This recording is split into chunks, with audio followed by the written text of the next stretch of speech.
Hello everyone, welcome or welcome back to my channel. My name is Katie, I am the Introverted Reader. Today's video, am I gonna sneeze? I might sneeze, prepare yourselves for that. Anyway, I'm the Introverted Reader and today's video we are doing a book tag and we are doing a fun little tag I find on the ZZ with Books, but obviously blog where I get all my book tags.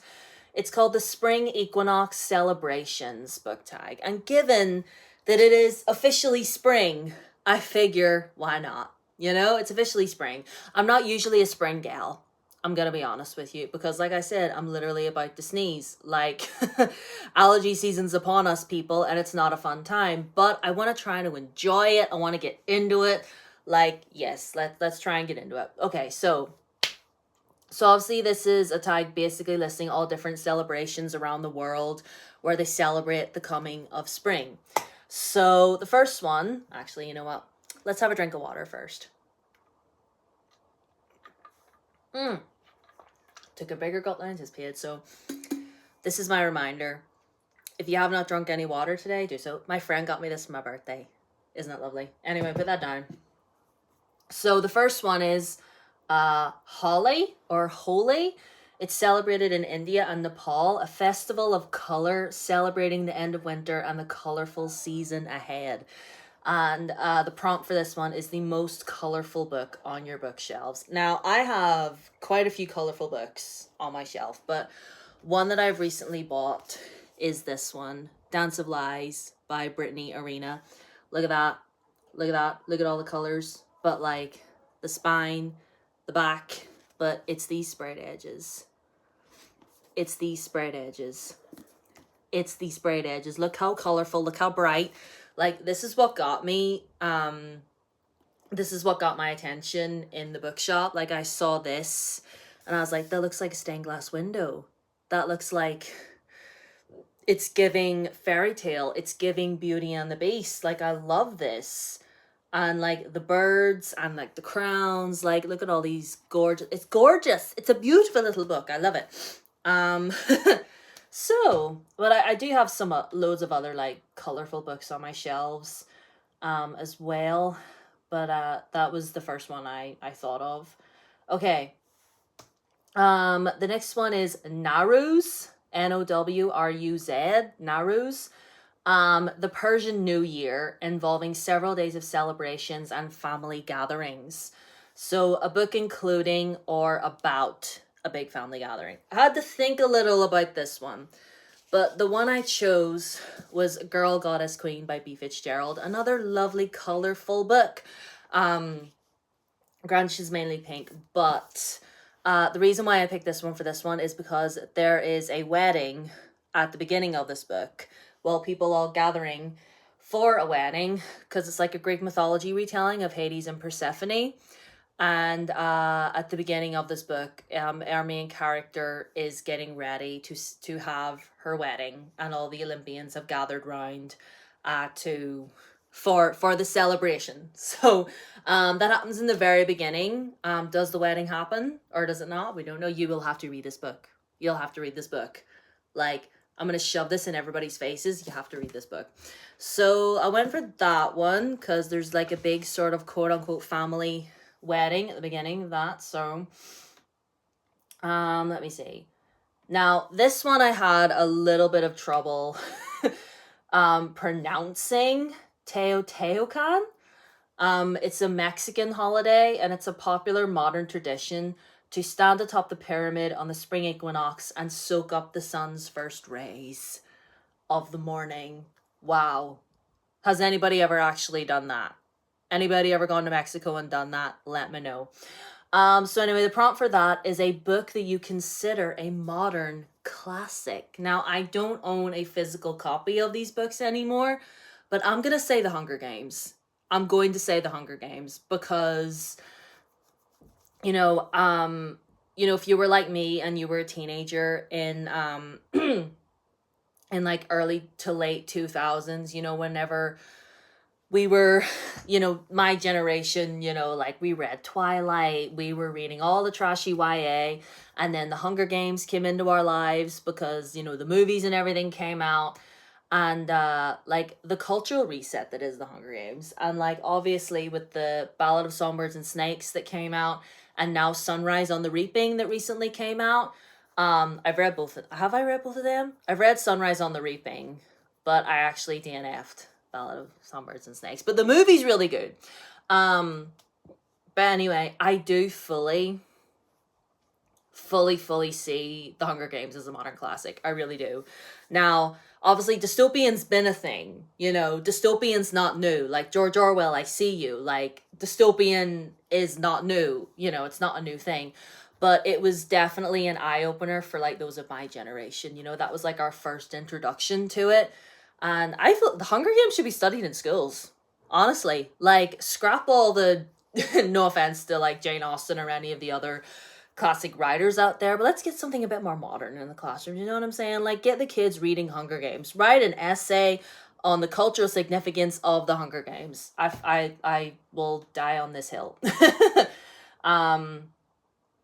So let me see. Okay, so the next one is the Songkran Water Festival, and that's in Thailand, and it's a ceremony of cleansing and renewal. The biggest draw for tourists is the giant water fight. Sounds like fun. So basically, we're talking about a book set on or around water.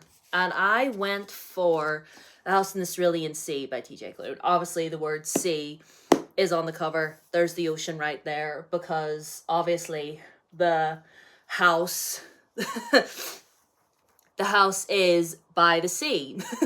And yeah, and throughout the story, you know, the children in the house and Linus and Arthur, they go to the beach all the time and they, you know, hang out by the beach and by the water and stuff because the town that they're in is like a cute little seaside town.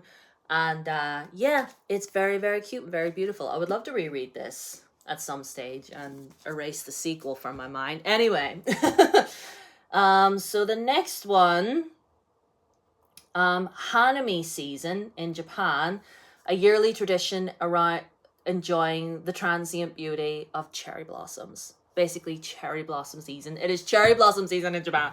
I would love to experience cherry blossom season firsthand in Japan one day. Like, God willing, I get to do that. And the prop for this one is a book with flowers on the cover. I have several books with flowers on the covers. Obviously, I just showed you Dance of Lies, which is covered in flowers. But I have two other ones here that I showed you just to change it up. So I have here the Baby Dragon Bookshop, which literally has cherry blossoms on the cover. Like, it's got the petals there. There's more cherry blossom petals on the background. Like this, like, it has cherry blossoms on the cover. And this one as well. Legend of the White Snake has flowers going around here and down there, around here, and a little bit on the back as well. Flowers. Did someone say flowers? Oh, for spring, groundbreaking. And then I think this is the last question. Okay, so Stonehenge, which is in the UK, Druids and pagans gather in their hundreds to celebrate the spring equinox. Though most historians are fairly confident it was likely a religious site, no one is quite certain what Stonehenge actually is. She's a mystery. We don't know anything about her, but like, I feel like Stonehenge outdates us all. Like, Christianity, like all of it, like it fully outdates us all. Like, anyway, that is not the point of the prompt. The point of the prompt is a book with a good mystery. I'm gonna be honest, I don't tend to read a lot of mystery books. I mean, I've read Holly Jackson. I read The Maid by Nita Prose, and I guess the mysteries in those are pretty good. I mean, The Maid was pretty basic, if I'm being honest.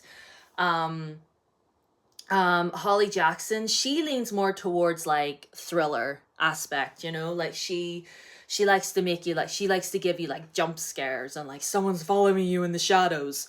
But I think I'm gonna go for The Book of Blood and Roses by Annie Summerlee. Obviously there's flowers on this too, it's beautiful.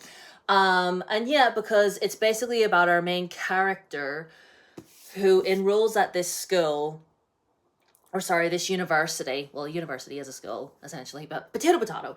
Anyway, she basically gets enrolled in this school to try and figure out the mystery behind her parents' murder. She knows that a vampire killed her parents, but she does not know who said vampire is, and she wants to get revenge for her parents. And all of that lies within, yes, the title of the Book of Blood and Roses. So it's this whole mystery of like, does the book actually exist? Who actually killed her parents? Why were her parents killed? Why were they targeted?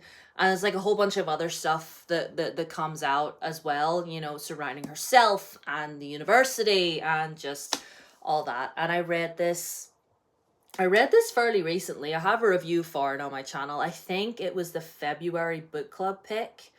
So it might be one of my more recent videos, but yeah, you can go and watch it if you want, get more details on my feelings on this book. And it's a vampire story and it's sapphic. If that doesn't sell you, don't know what will. So yeah, that is the tag for today. I will leave a link to the tag down below if you want to do it yourself. Sorry, I never mentioned who the original creator was, excuse me. So this tag was, let me see.